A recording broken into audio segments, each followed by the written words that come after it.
Bueno, en lo que sería el último tramo de todo el gran reino de los protozoarios, vamos a ver al filum apicomplexa, un filum muy particular.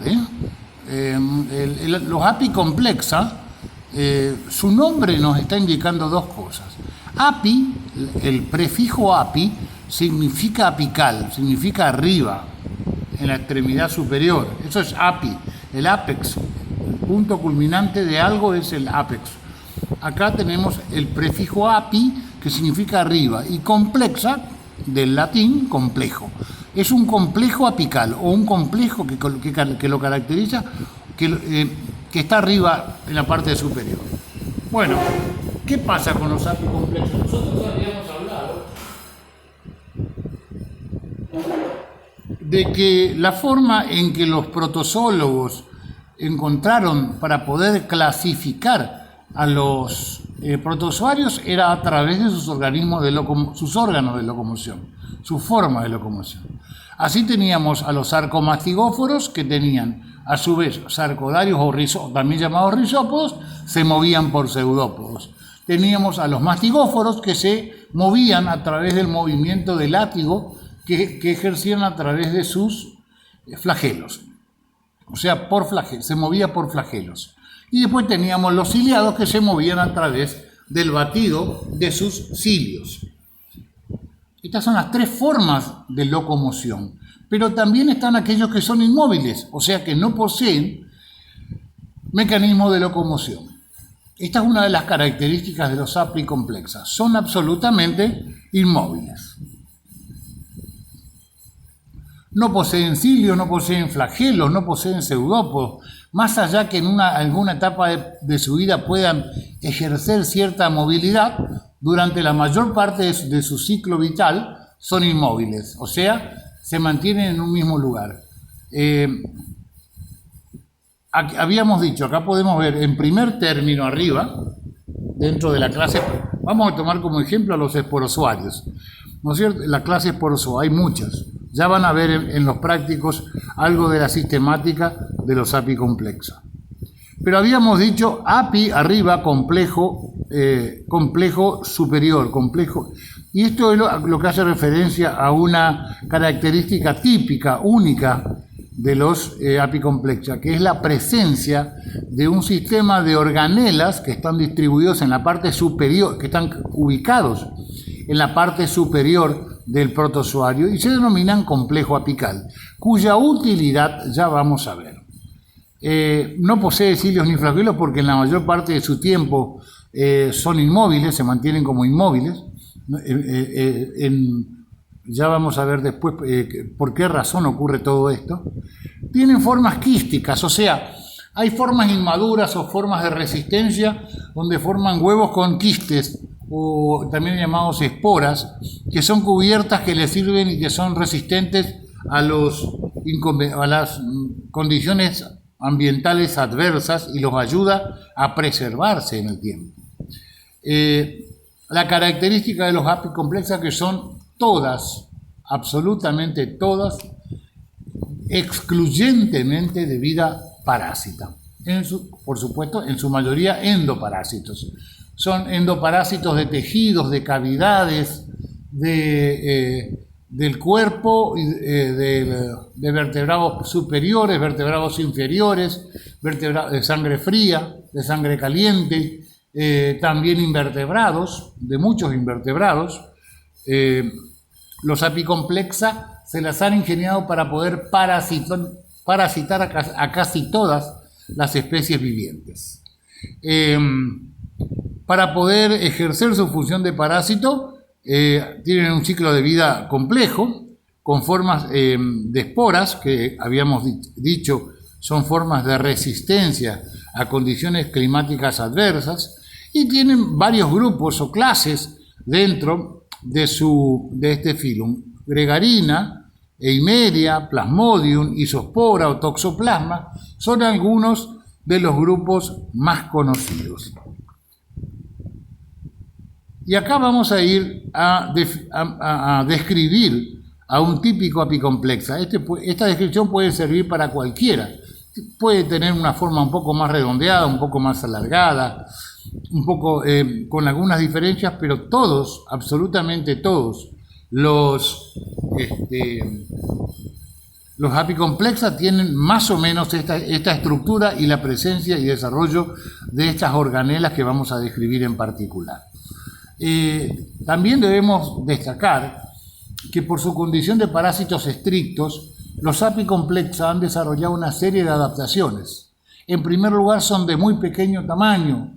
El promedio de su tamaño está en las 5, 6, 7 micras, pudiendo llegar a extremos de 3 micras, 2 micras de mínima, hasta 17, 18 micras, pero nunca más que eso. Son muy pequeños porque obviamente para poder parasitar con eficiencia deben poder ubicarse con cierta comodidad dentro de su huésped. Por lo tanto, no pueden ser muy voluminosos o grandes. Entonces se han adaptado. En segundo lugar, el hecho de que no tengan formas de locomoción. Eso demuestra su calidad de adaptación, su condición de adaptación a la vida parásita, porque directamente viven dentro de su alimento, por lo tanto no les hace falta moverse para buscar alimento ni reproducirse, porque están todos ubicados dentro del mismo medio en el que parasitan. Su enorme potencial biótico, tienen una gran capacidad de reproducción. Un solo individuo puede dar origen a miles y miles de individuos o de progenies, de los cuales seguramente solo unos pocos van a poder continuar con la especie. Muchos van a morir en el camino, se van a destruir o van a terminar su ciclo. Entonces, las posibilidades de poder completar el ciclo exitosamente son para una mínima cantidad de esa progenie. Por eso han desarrollado un enorme potencial biótico para ampliar sus posibilidades de supervivencia. Y así lo hacen. Poseen órganos específicos, ya sea para la sujeción al individuo o al lugar donde parasitan, al espacio que parasitan, para sujetarse físicamente y no ser expulsados fácilmente. Esto lo vamos a ver en muchas otras especies parásitas también, pero también órganos específicos para poder perforar y penetrar los lugares y los espacios y sobre todo las células en las que parasitan. ¿Ya? Hay una gran cantidad de individuos del filo apicomplexa que son parásitos de células, o sea, se meten dentro de las células para poder ejercer su parasitismo. No lo hacen siempre en cavidades o en espacios intersticiales celulares, sino adentro de la célula, que es donde causan tanto daño. Bueno, vamos a la explicación del esquema de lo que es básicamente, de lo que sería básicamente un apicomplexa.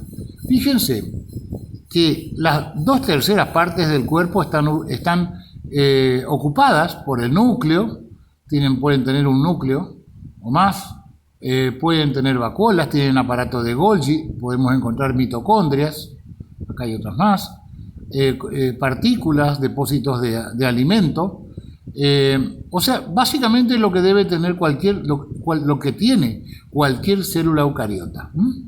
Pero en particular, en el tercio superior de su célula, del soma o cuerpo unicelular de los apicomplexas, vamos a encontrar algunas estructuras que son muy propias y particulares de los apicomplexa y que los agrupan a todos en un filum en particular, que es el complejo apical. Y recuerda, de ahí viene el nombre apicomplexa, porque tiene complejo apical. Esto que ven acá, lo que está en la parte superior, es lo que se denomina complejo apical. ¿Qué es el complejo apical? En primer lugar, hay como un anillo polar ring, un anillo polar, y un complejo conoide que está en la punta, como un embudo invertido hacia adentro. El complejo conoide es como un embudo hacia adentro, ¿no es cierto? Es como un vaso cónico cuya parte más ancha está hacia adentro de la célula y la más fina hacia afuera. Esto es un conoide, ¿no es cierto? Y alrededor de él hay un ring, un anillo polar. Y también vamos a encontrar dos fondos de saco, dos bolsas que es la que vemos acá, denominadas Rhopterias, que están en color negro. Acá está en inglés Rhoptery, que son estas dos que están acá. Las Rhopterias poseen en su interior enzimas proteolíticas que sirven para degradar la proteína y otras sustancias más. Son como elementos catalizadores, enzimas. Alrededor de este complejo de estas Rhopterias y en esta región, estos puntos negros que ven acá son filamentos enrollados, que están enrollados en forma alrededor en la parte polar, digamos, en la parte del tercio superior están como una resortera, enrollados, ¿no es cierto? Y con presión porque son elásticos. Y estas son los micronemas, y que forman el complejo conoide. ¿Qué es lo que ocurre? ¿Para qué sirve este aparato o complejo apical? Es complejo apical porque está compuesto por varias orgánulas. Este es el complejo con el cual los apicomplexas pueden penetrar la membrana celular de sus huéspedes, o sea, de sus células blanco. Con este complejo apical, en primer lugar, son muy pequeñas, se dirigen hasta la célula, la contactan a través de la membrana plasmática de la célula y con este complejo conoide primero vierten el contenido de las enzimas proteolíticas de las Rhopterias y con esas enzimas proteolíticas logran ablandar la superficie de la membrana plasmática de la célula y luego, empujando como si fuera un percutor, como si fuera un resorte, con estas microfibrillas enrolladas a presión que forman este complejo conoide y los micronemas, van empujando hasta que logran, como si fuera un martillo neumático, van empujando y rompiendo la membrana previamente ablandada por el líquido que volcaron las Rhopterias en su superficie. Y de esa manera perforan la célula y se meten dentro de ella y empiezan a reproducirse. Bueno, entonces, tengan en cuenta siempre que todos los apicomplexas poseen un complejo apical. Acá debajo lo que podemos ver es una espora, que es la forma de resistencia que les decía. Existen varias formas o presentaciones, depende de qué especie estamos hablando, pero acá, por ejemplo, vemos que está el quiste, o sea, el huevo u quiste o cisto, que tiene una cubierta muy gruesa, la pueden ver, que es bastante impermeable a las condiciones climáticas, lo protege bastante, digamos. En el interior vamos a ver que hay esporocistos, también con cubierta, y adentro de los esporocistos están los esporozoitos, ¿no es cierto? Donde se pueden ver pequeñas células que van a dar origen a nuevos individuos. En la superficie de la cubierta del huevo, del ovocisto, del quiste, vamos a encontrar pequeños poros operculados que están cerrados, son como escotillas que en el momento indicado se abren y permiten la salida de los esporozoitos, siempre y cuando las condiciones climáticas sean favorables. Creo que acá, por una cuestión de enfoque, no pudimos ver, pero vuelvo a reiterar, cubierta, gruesa, quística. Adentro están los esporocistos. Cada esporocito puede tener 2 o más esporozoitos. Esto que vemos acá es el micropilo o poro o escotilla por la cual entran y salen en determinado momento cuando las condiciones son positivas, salen o eclosionan, expulsan a los esporozoitos. A ver si ahí se pudo ver mejor. Bien ahí. Disculpen, pero estaba mal enfocado. Bueno, uno de los apicomplexa más conocidos a través de la historia de la humanidad es el que produce una enfermedad denominada malaria, que, como reitero, a través de la historia de la humanidad debe ser la que más muertes produjo. No hay epidemia, no hay guerra ni catástrofe mundial que haya provocado más muertes que la malaria. Ni el coronavirus, ni la peste negra, ni nada, a lo largo de la historia han generado tantas muertes como la malaria. La malaria es responsable de una enorme cifra de muertes reitero, a lo largo de la historia, no en cortos periodos de tiempo. Acá lo que la malaria está producida por un protozoario microscópico del filo Apicomplexa denominado Plasmodium vivax. Está el vector quien transmite la enfermedad es el mosquito anófeles, en sus diferentes variantes.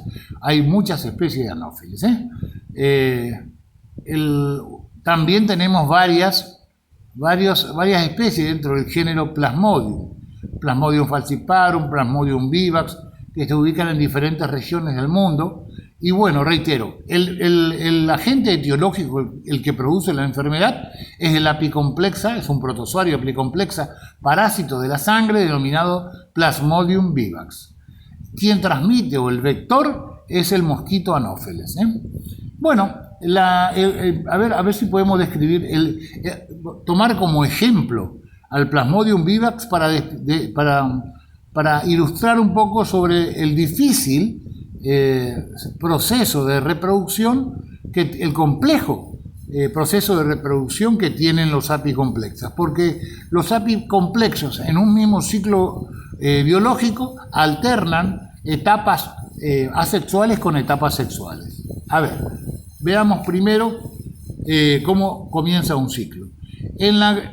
Tomemos para eso un anófeles, un mosquito anófeles, que posee en sus glándulas salivales esporozoitos o sea, formas juveniles e infectantes de Plasmodium vivax denominadas esporozoitos. Al alimentarse de sangre humana, al picar, a través de la picadura, esto sí es a través de la picadura, introducen en el tejido del humano, con sus salivas. Recordemos que el mosquito al momento de picar elimina gran cantidad de saliva que tiene una sustancia anticoagulante que le permite succionar la sangre. Así que hay gran cantidad de sangre, de saliva de mosquito en el momento de la picadura. En esa saliva están los esporozoitos que son finos, que son alargados, ¿no es cierto? Y fusiformes. Ellos van por torrente sanguíneo y se dirigen primero a la célula hepática. En la célula hepática forma esquizontes, ¿no es cierto?, que se dividen dentro de cada hepatocito ingresa un esporozoito y forma esquizontes, que son una división múltiple, ¿no es cierto?, de estos microorganismos.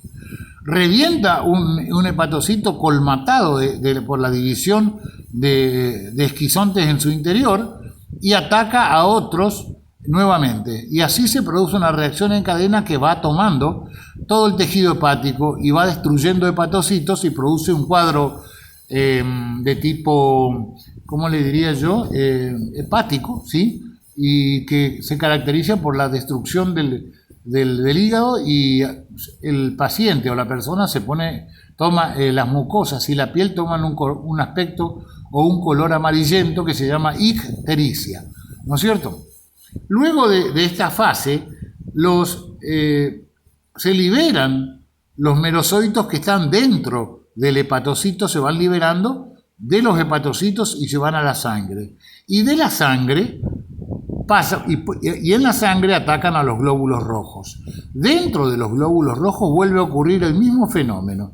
Se dividen varias veces, ¿no es cierto?, y van destruyendo uno a uno los glóbulos rojos. A medida que se van liberando, van atacando a nuevos glóbulos rojos, que es lo que ven acá. Este es el ciclo, entonces, por el cual producen nuevos glóbulos rojos, atacan a otros y van destruyendo.